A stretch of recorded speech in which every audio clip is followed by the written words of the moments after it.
There is a mythology surrounding John Lennon and Paul McCartney that gets taken for granted, that they operated as a perfectly unified, single-minded creative entity. The reality is that studio arguments were remarkably rare, but when they did clash over a piece of music, those disagreements laid bare two opposing instincts trying to build the same catalog. In the early days, they wrote eyeball to eyeball.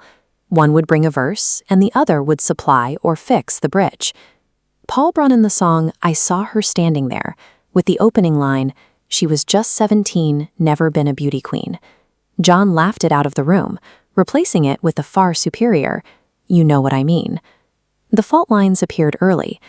John originally conceived "Please Please Me" as a slow Roy Orbison-style ballad. Their producer, George Martin, told them to speed it up.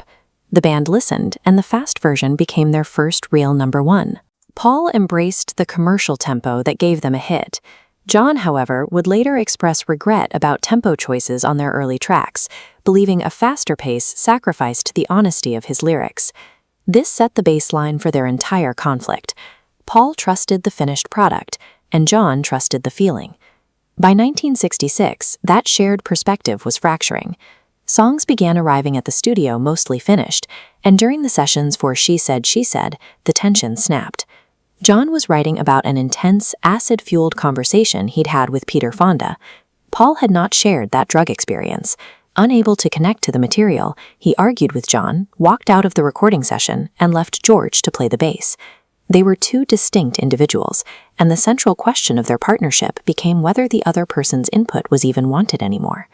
John had recorded two very different versions of Strawberry Fields Forever. One was gentle, the other heavy and orchestrated. They were in different keys and recorded at different speeds.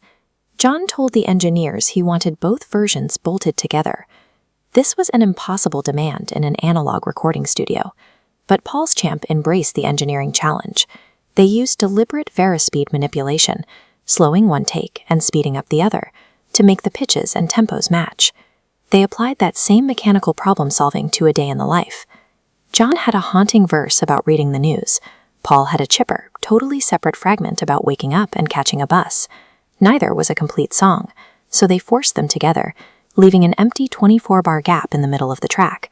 To fill that gap, Paul leaned into his ongoing interest in avant-garde composition. He orchestrated a massive, rising crescendo of chaotic sound that seamlessly bridged the two incompatible fragments. Sometimes the dynamic worked in reverse. While playing the demo for Hey Jude, Paul reached the line, "The movement you need is on your shoulder," and immediately apologized. He called it a nonsense placeholder and promised to fix it. John stopped him, insisting the accident was the best line in the entire song. By their creative peak, their distinct identities were set. Paul operated as the builder. To him, a song was a crafted object to be revised, polished, and engineered. John operated as the documentarian. To him, a song was a raw record of a state of mind, and polishing it was a kind of lying. By 1968, they swapped artistic philosophies entirely, and that collaborative friction curdled into a hostile turf war. During the sessions for Obla Di Obla Da, Paul demanded take after take, endlessly chasing melodic perfection. John, losing patience with what he called granny music, stormed into the studio, sat down at the piano, and hammered out a fast, aggressive intro born entirely out of frustration. The dispute over Please Please Me repeated itself, but backward. John wanted to release Revolution as a slow, bluesy single, matching the emotion of the lyric. Now Paul was the one objecting, arguing the tempo was too slow for commercial radio, forcing John to re-record a fast, distorted version. The climax of this era arrived when sequencing the 30 tracks of the White Album. The sharpest divide centered on an 8-minute sound collage of tape loops called Revolution 9. John considered it the most important thing he had ever made. Paul, the man who had actually been attending avant-garde lectures and making tape loops 2 years earlier, argued it didn't belong on a Beatles record at all, to protect traditional songcraft. Bemused, John had claimed the experimental territory, while Paul retreated into traditional songcraft. They had assumed each other's former identities, without seeming to notice, leaving little room for them to work together. In January 1969, Paul proposed a reset. The Get Back sessions were designed as a return to raw, live playing. No overdubs, no studio trickery. John initially agreed, but when it came time to finish the resulting tapes, he brought in producer Phil Spector. Spector took the long and winding road, which Paul had written as a spare, intimate piano ballad, and drenched it in lavish orchestration and heavy choirs.